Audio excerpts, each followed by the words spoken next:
Our president must adhere to the values that are at the core of this country, the most important being truth. This president is not able to do that. He is morally unfit to be president. Last night's stunning statement still ricocheting today on the news.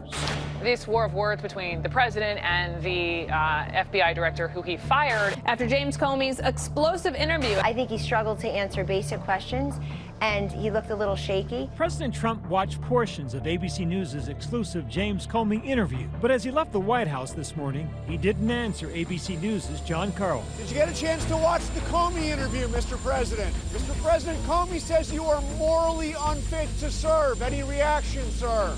But the president did take to Twitter yesterday morning to fume, calling the fired FBI director slippery, worst director in history.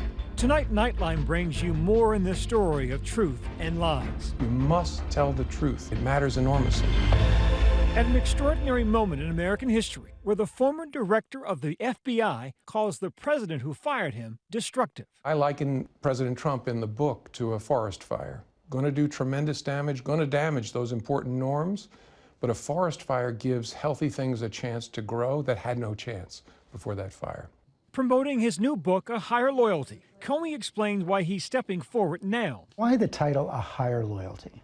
Well, in part, the title comes from a bizarre conversation I had with the president at dinner at the White House in January of last year, where he asked for my loyalty personally as the FBI director. My loyalty is supposed to be to the American people and to the institution. But more than that, it grows out of a lifetime of my trying to be a better leader. But his moral compass called into question by what some say are petty attacks on the president. You say the president didn't laugh. Yeah, not at all.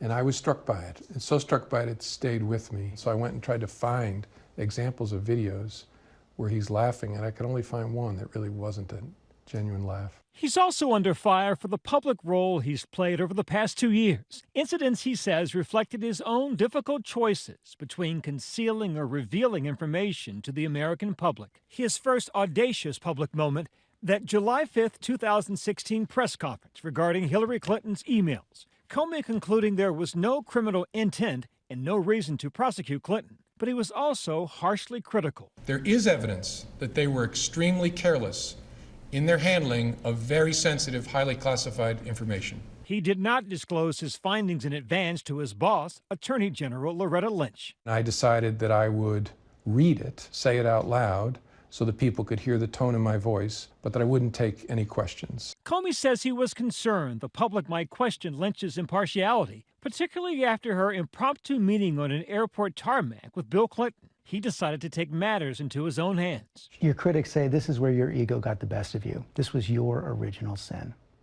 Yeah, I hear that. And look, there's always a risk that I'm blind to how I'm acting. I don't think so. So if it was about ego, why would I step out in front of the organization and get shot 1,000 times? In a statement to ABC News yesterday, Loretta Lynch denied discussing the investigation with anyone from the Clinton campaign or the DNC and said, in part, that if James Comey had any concerns regarding the email investigation, classified or not, he had ample opportunities to raise them with me both privately and in meetings. He never did. His second struggle to come clean or hold back, October 28, 2016. 11 days before Election Day. The FBI bombshell for Hillary Clinton, revealing they will now investigate newly discovered emails. Hillary Clinton's convinced that that letter defeated her. What do you say to her? I hope not. I don't know. I honestly don't know. I sure hope not. But the honest answer is it wouldn't change the way I think about it. I know now I didn't find anything, but you have to come with me to the 28th of October. Sit there with me. What would you do? I see two doors. I can't find a door that says no action. I see two actions, speak or conceal. Speaking would be terrible. Concealing would be catastrophic. Most of the Clinton camp was fiercely critical of Comey's decision, but Comey's wife, Patrice, a fervent Clinton supporter, disagrees. As a supporter of Hillary Clinton, I wanted her to say, that's what I want the FBI to do. Of course they have to do that. But instead, I felt like she attacked the institution and my husband, and I was disappointed. I still wanted her to win. But her husband would stay silent during the election about information that Donald Trump's campaign was the subject of an FBI counterintelligence investigation for possible coordination with Russia. And this was very different.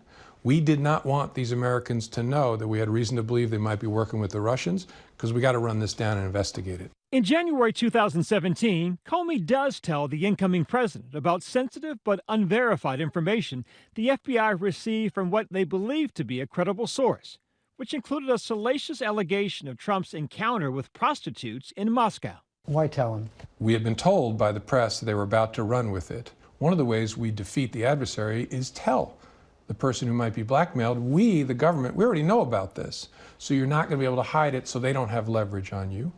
And then second, he's going to be president of the United States. How could we, the leaders of the intelligence community, know something, whether it's true or not about him personally, that's going to become public that the Russians may have and not share it with him? Did you tell him that the Steele dossier had been financed by his political opponents? No. I don't even think I used the term Steele dossier. I just talked about additional material. But did he have a right to know that? That had been financed by his political opponents? I don't know the answer to that.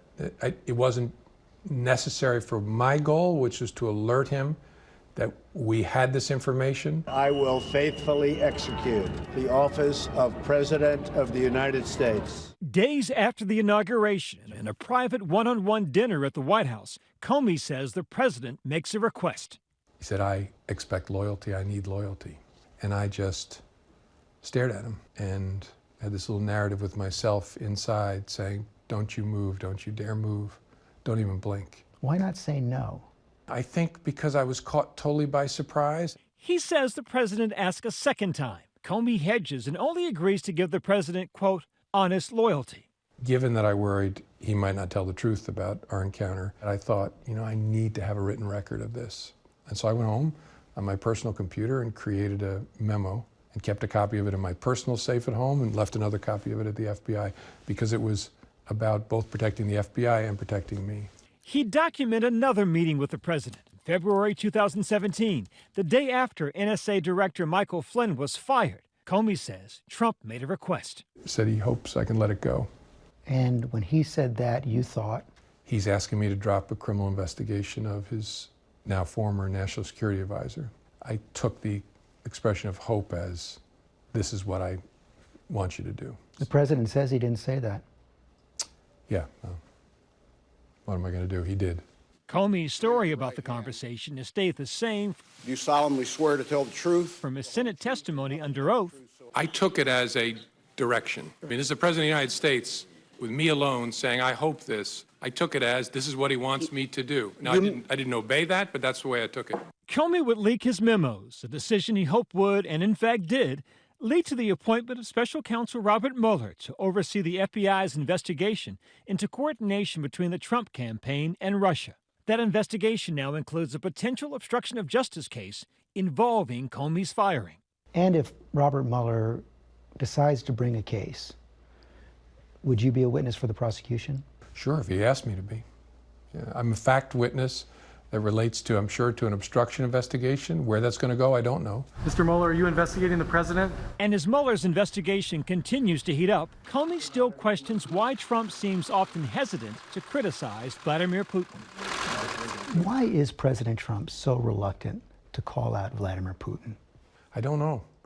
I'm struck by it, and I'm struck by it both in public and in private. You would think that in private, talking to the FBI director, whose job it is to thwart Russian attacks, you might acknowledge that this enemy of ours is an enemy of ours, but I never saw it. Do you think the Russians have something on Donald Trump?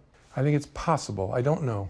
These are more words I never thought I'd utter about a president of the United States, but it's possible. That's stunning. You can't say for certain that the president of the United States is not compromised by the Russians. Yeah, it is stunning, and I wish I wasn't saying it, but it's the truth. It always struck me and still strikes me as unlikely, and I would have been able to say with high confidence about any other president I dealt with, but I can't. It's possible. When we come back, former Director Comey's remarkable claim about President Trump's current chief of staff, John Kelly. He intended to resign because he wouldn't work for people who would treat someone like me in such a dishonorable way, and that he was going to quit. Hi, everyone. George Stephanopoulos here. Thanks for checking out the ABC News YouTube channel. If you'd like to get more videos, show highlights, and watch live event coverage, click on the right over here to subscribe to our channel. And don't forget to download the ABC News app for breaking news alerts. Thanks for watching.